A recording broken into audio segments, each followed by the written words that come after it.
Price determination. तो आज हम लोग पढ़ रहे हैं प्राइस डिटरमिन कैसे होता है।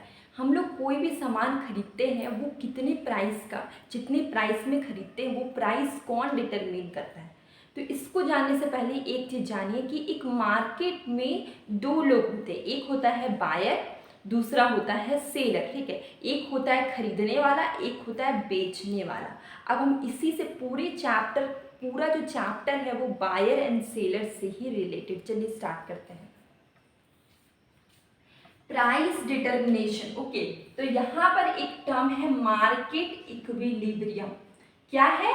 Market equilibrium. तो मार्केट इक्विलिब्रियम कैसे आएगा? देखिए, market equilibrium equal to market demand equal to market supply. अब फॉर एग्जांपल में आप बहुत अच्छे समझ लीजिए, एक है बायर, एक है सेलर, दोनों ठीक है, बायर और सेलर है। जो ये सेलर है ना, ये एक बिस्किट को मान लीजिए कि ये 12 रुपया में देने को तैयार है।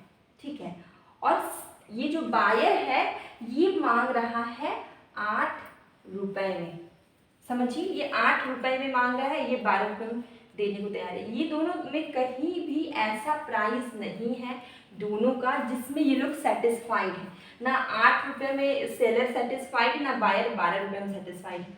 तो ये दोनों में से कौन सा प्राइस डिटरमिन होगा जिससे दोनों के दोनों खुशी से देने को तैयार होंगे। तो मान लीजिए बार्गेनिंग करके आ गया 10 रुपये में।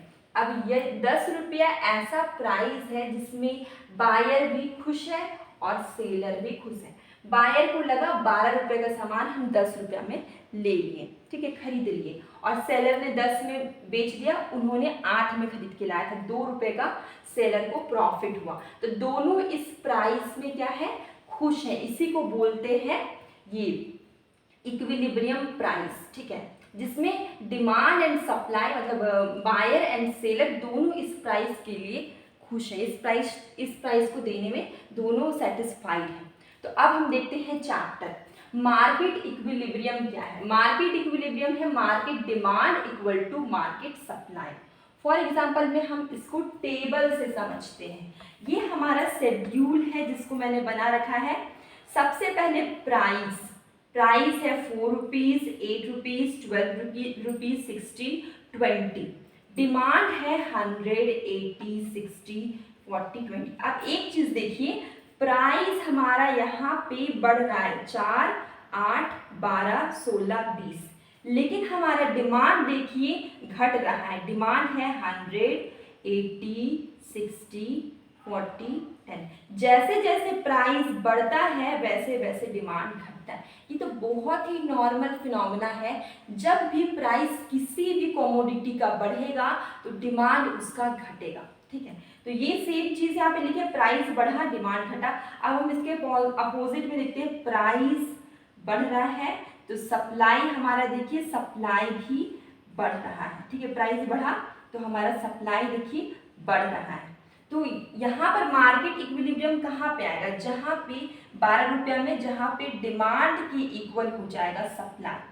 देखिए, डिमांड 60 रुपीज, सप्लाई भी 60 रुपीज। तो इस सिचुएशन को बोलते हैं मार्केट इक्विलिब्रियम। ठीक है, तो अच्छे से याद कर लीजिए। अगर एक नंबर के क्वेश्चन में भी आ रहा है व्हाट इज मार्केट इक्विलिब्रियम, तो बहुत ही सिंपली आप लिख सकते हैं, जहां पर market demand equal to market supply, ऐसा कोई सिचुएशन है उसको बोलते हैं मार्केट इक्विलिब्रियम। अब हम आते हैं डायग्राम में। देखिए, ये हमारा है डायग्राम। एक्स एक्सिस पे मैंने रखा है डिमांड एंड सप्लाई दोनों, और वाई एक्सिस में मैंने रखा है प्राइस को।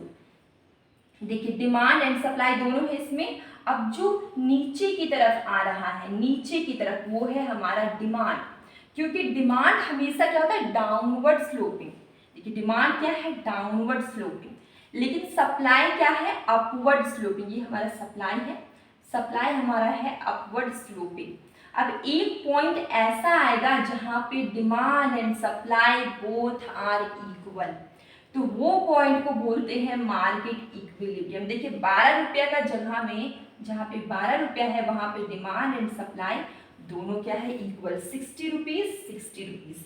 डिमांड 60 का था, सप्लाई भी 60 हुआ। इस सिचुएशन में क्या आएगा, मार्केट इक्विलिब्रियम। ये देखिए, ये 12 रुपीज प्राइस में क्वांटिटी 60 है, ये हमारा है मार्केट इक्विलिब्रियम। तो यहाँ से हम एक चीज समझ सकते हैं, क्वांटिटी 60, ये हमारा हो जाएगा इक्विलिब्रियम क्वांटिटी, और यहाँ पे प्राइस है 12। देखिए यहाँ पे प्राइस है 12 रुपीज, प्राइस है 12, इसको बोलते हैं इक्विलिब्रियम प्राइस। तो आप लोगों को डायग्राम समझ में आएगा। देखिए डायग्राम में मैंने बहुत ही सिंपल में बताया, ये हमारा प्राइस है, ठीक है, जो कि 4, 8, 12, 60, 20 ये हमारा प्राइस है। उसके बाद यहाँ पर मैंने डिमांड एंड सप्लाई दोनों लिया। डिमांड जो है वो डाउनवर्ड स्लोपिंग होता है, क्योंकि प्राइस बढ़ा तो डिमांड घट गया, तो वो क्या होगा, डाउनवर्ड स्लोपिंग होगा। सप्लाई क्या होगा, अपवर्ड स्लोपिंग होगा। और एक पर्टिकुलर पॉइंट पे डिमांड और सप्लाई दोनों एक दूसरे को कट करेगा, मतलब कि यहाँ पे होगा ये होगा इक्विलिब्रियम पॉइंट, इस ई पॉइंट पे, इसको आप अच्छे से लिखिएगा। उसके बाद आता है, ये कंप्लीट हो गया। लेकिन हम एक चीज जाने, ये जगह पे तो इक्विलिब्रियम पॉइंट है, ठीक है, लेकिन इसके ऊपर क्या है भाई, या इसके नीचे क्या है। देखिए यहाँ पर आप समझने वाली बात है, बीच में जहाँ पे प्राइस 12 है, डिमांड इक्वल टू सप्लाई है, यहाँ पर होता है मार्केट इक्विलिब्रियम। लेकिन इसके ऊपर अगर हम जाते हैं 4 to 8, ठीक है, यहाँ पर क्या होगा, इसके ऊपर वाले सिचुएशन को समझिए। देखिए इसके ऊपर का सिचुएशन समझते हैं, इसको अभी हम मिटा दें। यहाँ पर देखिए, ये जो ऊपर वाला सिचुएशन है, जहाँ पे डिमांड 180 है, सप्लाई है 20 से 40। यहाँ पर देखिए ये कौन सा सिचुएशन, यहाँ पर डिमांड क्या है, ज्यादा है, 100 है, सप्लाई है 20, डिमांड है 80, सप्लाई है 40, मतलब डिमांड ज्यादा है सप्लाई से। यहाँ पर क्या है, demand is greater than supply. देखिए डिमांड क्या है, ग्रेटर है सप्लाई से। इस सिचुएशन को बोलते हैं एक्सेस डिमांड। इसको क्या बोलते हैं, एक्सेस डिमांड। जहां पे डिमांड ज्यादा होगा सप्लाई से, वहां इसको बोलते हैं एक्सेस डिमांड। आपको 1 मार्क्स में क्वेश्चन आएगा कि what is the excess demand, तो बहुत सिंपली आप लिख सकते हैं कि जहां पे डिमांड ग्रेटर होगा सप्लाई से, उसको बोलते हैं एक्सेस डिमांड। आप यहाँ पे देख पा रहे हैं, यहाँ पे डिमांड 100 है, सप्लाई है 20, डिमांड है 80, सप्लाई है 40, ये होगा एक्सेस डिमांड।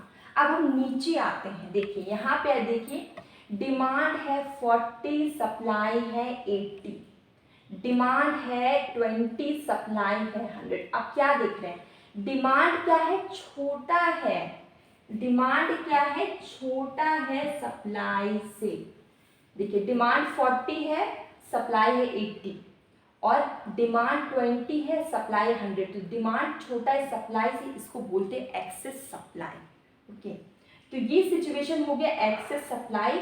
एग्जाम में हमेशा 1 मार्क्स के क्वेश्चन में excess demand, excess supply, market equilibrium, ये सब पूछा जाता है। तो आप बहुत ही सिंपली इससे आप समझ सकते हैं कि जहाँ पर सप्लाई ज़्यादा होगा डिमांड से, वो होता है हमारा एक्सेस सप्लाई, लेकिन जहाँ पे डिमांड ज़्यादा होगा सप्लाई से, उसको बोलते हैं एक्सेस डिमांड। तो पूरे चैप्टर में मैंने market equilibrium, excess demand, excess supply, market equilibrium through table, through diagram मैंने समझा, आप सबने समझा। तो